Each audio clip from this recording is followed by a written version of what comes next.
If your job at a healthcare facility includes disinfecting against viruses, you know prevention is the best medicine, and maintaining healthy spaces starts with a healthy cleaning routine. Grainger's world-class supply chain helps ensure you have the quality products you need when you need them, from disinfectants and cleaning supplies to personal protective equipment, so you can help deliver a clean bill of health. Call 1-800-GRAINGER, click Grainger.com, or just stop by. Grainger, for the ones who get it done. Hey, warmer people! Welcome to lovely Las Vegas for Coast to Coast Hoops with myself, Greg Hoops Peterson, now part of the VSiN Family Podcast. We've got such a great podcast for you. We're going to do a two-part chat today because, frankly, we really didn't get a lot of news and notes in college basketball on Friday, or for that matter on Thursday, so we're going to go two-part chat here with one of our good friends, and Ryan McIntyre, who does such great work over at the Sports Gambling Podcast Network. We're going to be discussing with them the great offseason hires that we've seen of the Big Ten, along with, as well, the ACC, the way that they're able to rise up, just the importance of being able to stay in the game, for lack of a better term, with regards to college basketball handicapping during the offseason, even if it's just a few minutes a day, just being able to utilize that good old phrase of use it, don't lose it, how important that is. And then additionally, we're going to be taking a look at a few teams that are standing out to him in terms of teams that might be a little bit bullish/bearish here in the offseason, and how these teams, they really do come into form with regards to the season, and what teams might be able to offer a little bit of an edge with regards to a betting perspective towards the beginning part of the season. If you do have a question, comment, segment idea, what have you for this podcast, you have one of two ways to be able to fire those in. First one is my Twitter/X timeline at gunit_81. Keep in mind, letters CM, name does not matter, so per usual, please do send these into the timeline. The other way is find an Apple Podcast review. If you rate this podcast 5 stars, it is very much appreciated. From there, you're able to fire in whatever you'd like to hear on this podcast via that 5-star review. Did not get in any Twitter/X questions today, so how about if we dive in with our chat with old Ryan McIntyre, who does such great work over at the College Experience on the Sports Gambling Podcast Network. He does that with one of our good friends, Colby Dan. You're able to follow Ryan on Twitter/X at Moneyline_Mac, spelled M-A-C. He also does a great job with the Ryan and Rush Show for those of you that are West Virginia sports fans as well. That's all dedicated to the Mountaineers, and Ryan, he's always dedicated to this great game of college basketball. Ryan, it's great to get you aboard. Thank you. Always appreciate it, Greg. Middle of the summer, November can't get here soon enough.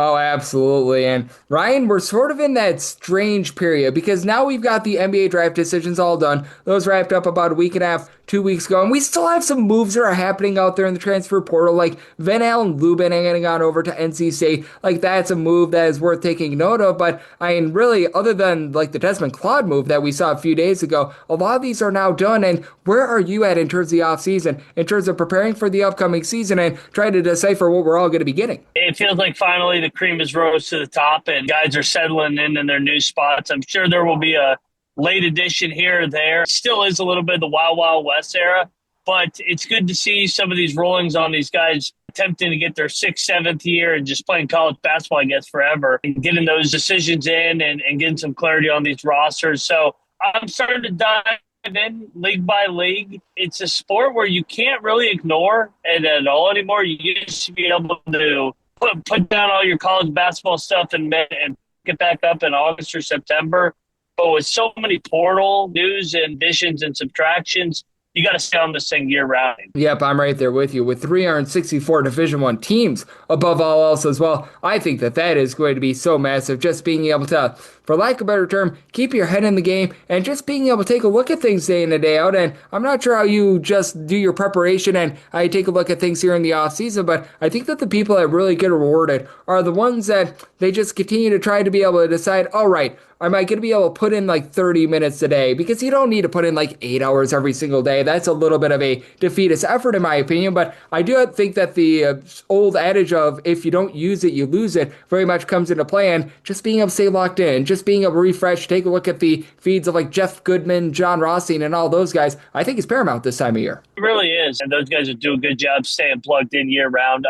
I usually try to, beginning after 4th of July, dive into 2 conferences a week, and then that kind of gets me all the way leading up to November 4th. So I know that ends up being about 25, 30 teams, or even with these huge conferences, 30, 40 teams. But just doing a little bit of homework here, a little bit of homework there, and you'll become more prepared come October when you're getting ready to fire on some futures or you're getting ready for opening night, opening week in college hoops. Oh, absolutely. It's Ryan McIntyre, who does such great work over at the Sports Gambling Podcast Network, is joining me on Coast to Coast Hoops. And I'm so glad that you mentioned the word futures because I do feel like in college sports in general, it becomes harder and harder to take a shot on futures with north of 2,500 players in the transfer portal this offseason in college basketball. As you know, in college football, it's a wild, wild west as well. In college football, let's call it what it is. Very much a top-heavy sport with the likes of Ohio State and the SEC schools just reigning supreme there. How do you go about futures with regards to college basketball right now? And have you noticed that you've been playing a little bit fewer futures over the last few years with the added amount of transfers? Yeah,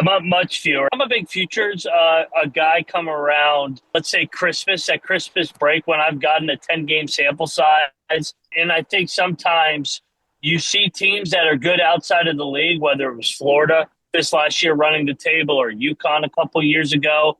Then they get in league play and they kind of hit the wall a little bit. The scouting's there, the familiarity, and they may lose 4 out of 5, and the narrative changes on them. I like firing on the futures before Christmas break where some of these teams may hit a little bit of a wall, or a team also may just be better in their conference play. So once I've seen them step out of league play, I usually have a pretty good feel how I'm going to feel about them come March. Yep, I think that that's so well said, and I do think that just gauging this is going to be so important as well, and I think that that brings up another aspect of things. What makes college basketball all the more difficult is that you know as well as I do, these teams, when we see them in November, they are not going to be the same teams that we see in March. Now, I will say the last few title winners, they did look pretty dominant when it came to the months of November and December. UConn obviously got off to really good non-conference starts. Florida last year was very rock solid in the non-conference, albeit they weren't necessarily playing the world's most difficult non-conference schedule, but they still looked very, very strong there. But I do think that that's such an interesting dynamic as well, because we know in college basketball with so many transfers, these teams, they're going to be a little bit more of a work in progress towards the beginning part of the season, and what we see early on is not what we're going to be seeing late. Another thing I too think is the market is not as sharp in November and December just because there's so many other sports going on. I mean, we know how big football is in this country, and once football starts dwindling down, I think the markets get sharper and sharper in basketball. So that's why another reason why I like valuing November and December a little bit. But do know that teams do change. Injuries happen. Injuries are a big part of it, and just overall rotation. So, yeah, I do wait November and December, but I also want to see a team over the course of the season stay steady and get better. Yep, I do as well, and I think that it is such an interesting dynamic as well with all these transfers coming in, as I do feel like sometimes teams become a little bit too, for lack of a better term, portal happy. Like we saw with Eric Musselman, he was able to work some wonders over at Arkansas, but even Eric Musselman, the last 2 seasons, it's caught up with him a little bit as well, and I know you're a big advocate for this, as am I. Just taking a look at these teams here in the offseason, and not just looking at the transfers and how they're going to translate to their new schools, but looking at these teams that have returning talent as well, I think it'd be even more important than being able to gauge transfers and taking a look at things like that year 1 to year 2 bump that I think go a little bit under the radar in this day and age of college basketball. It's a huge thing, year 1 to year 2. I think we just take for granted that these guys still are human beings, and sometimes it takes a year to get acclimated, especially if you're playing for Kelvin Sampson or Tom Izzo, Dan Hurley, some of these coaches that are more demanding that have such strong cultures. I think those guys usually thrive in year number 2 once they got a year under their belt, able to lean on some teammates. Then they step up into a more of a leadership role to carry on the tradition. I'm with you. They should create a category in this crazy era, returning production, because there's not a lot of it going around because everybody just jumps school to school. Yeah, no doubt about it. And I do think that with this day and age of college basketball, it is always so interesting to gauge those dynamics as well. And it's a reason why I do have the likes of Houston, Purdue, even Florida, though that's going to be a little bit of a new backcourt, but the front court all being the same for them. Those are teams I'm just putting in a very high esteem here in the offseason. And even though the numbers might be a little bit juiced up on Florida because they won the national title, I don't know if they're going to be a fade coming into the season because, yeah, maybe they achieved a little bit more than they should have when it came to the NCAA tournament, and having that charm title run was very nice for them. But at the same time, too, when you've got that much returning versus a lot of teams that are going to be brand spanking new, that lends itself to a lot of value, too. It really does. And a lot of new faces. I know they bring back a lot of the front court. Haw, Condon, Chinyelu. What made that tournament team go was leaning on those three guards. So now I think they're going to play a little bit more with size this year. And you look at guys like Boogie Fland and Xavion Lee, they need to step up big time into big roles quickly. I know Walter Clayton came from Iona. Elijah Martin came from FAU, and Will Richard as well from the mid-major ranks. But sometimes you don't hit on all these guys. So I think that these guys step into huge shoes to fill.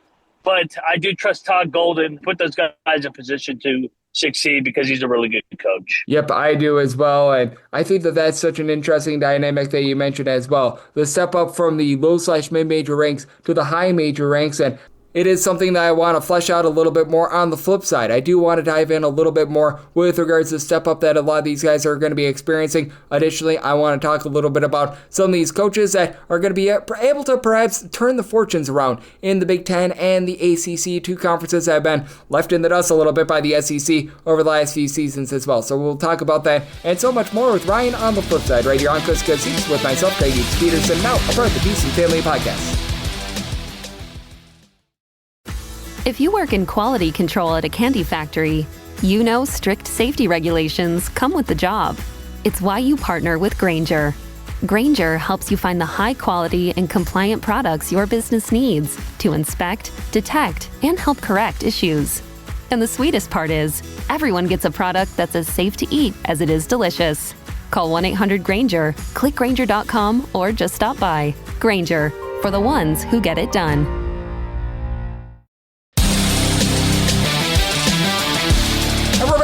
Las Vegas for Coast to Coast Hoops with myself, Greg Peterson, now part of the VSiN Family Podcast. Great to be rejoined by Ryan McIntyre, who does such great work over the Sports Gambling Podcast Network. You're able to follow him on Twitter/X at Moneyline_Mac. Does a great job with the show, The College Experience, with our good friend Kobe Dan of the Sports Gambling Podcast Network. And we left off by talking about some of the step-ups that these guys are going to be having going from the low/mid-major ranks to the high major ranks. We were talking about it last with Florida having just so many of these guards being able to step up. And I feel like I'm more willing to trust in guys that just shoot threes rather than anything else, because I feel like if he can shoot threes at the mid-major ranks, yeah, you're going to deal with a little bit more size when it comes to the SEC, what have you, along the wing, but I think that that's much more translatable rather than, say, a big man going from the mid-major ranks and going up a level, because with Geni Broom, he was able to do so very well going from Morehead State on over to Auburn, but I feel like that's been much more the exception rather than the norm. I think you're right, Greg. I think size and athleticism and just the speed is the biggest thing and the biggest transition for some of these guys, whether they're going from a mid-major league into the SEC or Big 12 or Big East. The physicality of some of these front courts night in and night out is really a big step up. But, yeah, I'm with you. Shot making, I think, always will translate. Sometimes not as much, maybe just because of the size and athleticism of the defenders on the wings. But I think if you have a high basketball IQ, you have a chance to really translate. But a lot of these guys also, I think, are under-recruited now coming out of high school because all these teams are so reliant on the portal. So you may get a guy in the Valley or one of these really good mid-major leagues that really is a high major player but was just overlooked because everybody's just looking to be old and stay old year in and year out. No question about it, and I'm so glad that you mentioned that as well, because it used to be where all these like top 100, top 150 recruits used to go to these power conference schools. They used to be going to just insert your favorite place here. And Duke's obviously got a really good recruiting class coming in. The Boozer brothers are going to be absolutely sensational, but I've noticed that these mid-major teams have been able to step up, especially the Atlantic 10 has been able to land a bunch of freshmen, and I think that that's been one of the most interesting sort of dynamics and changes in college basketball. These like fringe top 100, top 150 recruits,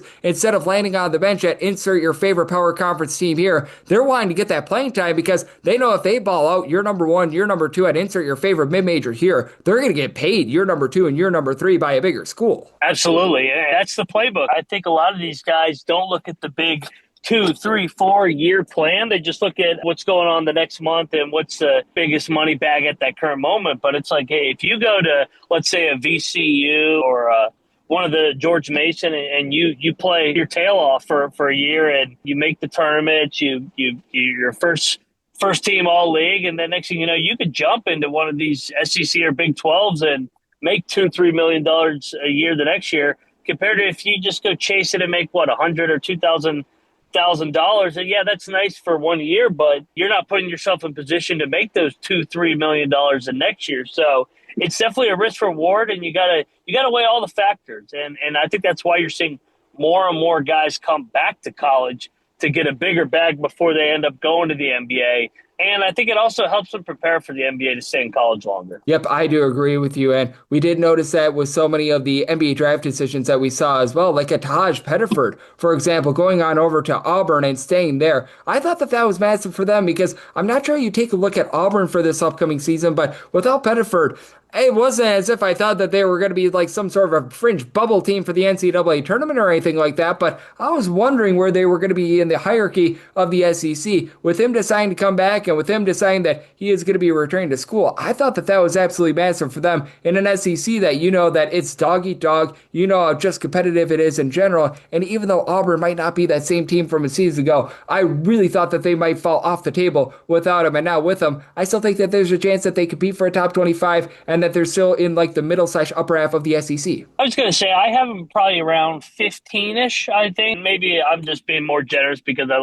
I'm a big Bruce Pearl guy. I think he's a really good coach year in and year out. He gets the most out of it. And the leading scorer in the Big 12, I think, helps as well, Keyshawn Hall. And then getting Kevin Overton, a guy that's been to multi-NCAA tournaments at Texas Tech and at Drake. And then also Murphy from Mississippi State with some size on the interior. But getting Pettiford back was huge. I mean, he was so good in just his first year. I mean, his second game, he beat Houston. He made all those big plays down the stretch against a veteran Houston team. That's when you knew this kid was going to be special. And I'm with you. I think Auburn is going to be good once again. I think Alabama will be good once again. It's funny. The schools are turning into basketball schools instead of football now.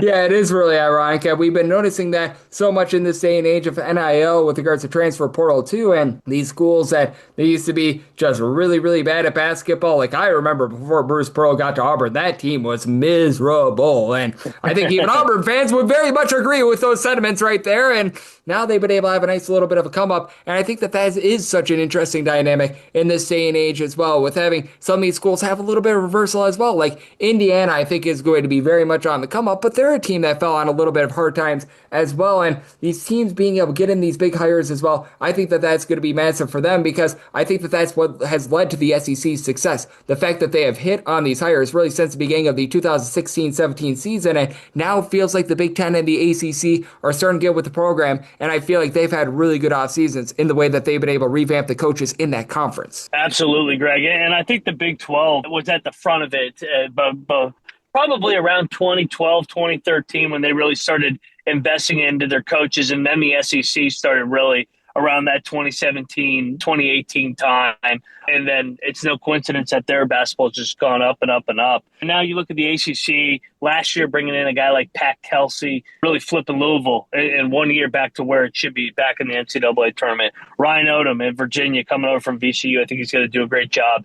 And, of course, Will Wade, I mean, he flips that thing, and they're already going to be a strong offer. Yeah, strong offer into the top 25, year one, baby. But you're right, the Big Ten, too. I mean, Dusty May was a home run hire last year, and Michigan's going to be in the top 10 in year number 2. They were last. Heck, they were last in the Big Ten 2 years ago. Now they're going to be in the top 10 preseason, coming off of Sweet 16. And I know we've had some musical chairs, too, whether it's Mark Pope going to Kentucky, Cal going to Arkansas. Last year's class was just really, really good. And I like some of the hires this year. I like DeVries at Indiana coming over from West Virginia. I like Ross Hodge going over to West Virginia as well. From North Texas, they were good year in and year out. And I just think that there's a lot of really good young coaches out there that are on the rise, that have won multiple years, 25-plus games at the mid-major ranks. And these high majors are finally going for substance over the sexy big brand name. Yep, I'm right there with you, and I love these teams that decide to go to the D2 ranks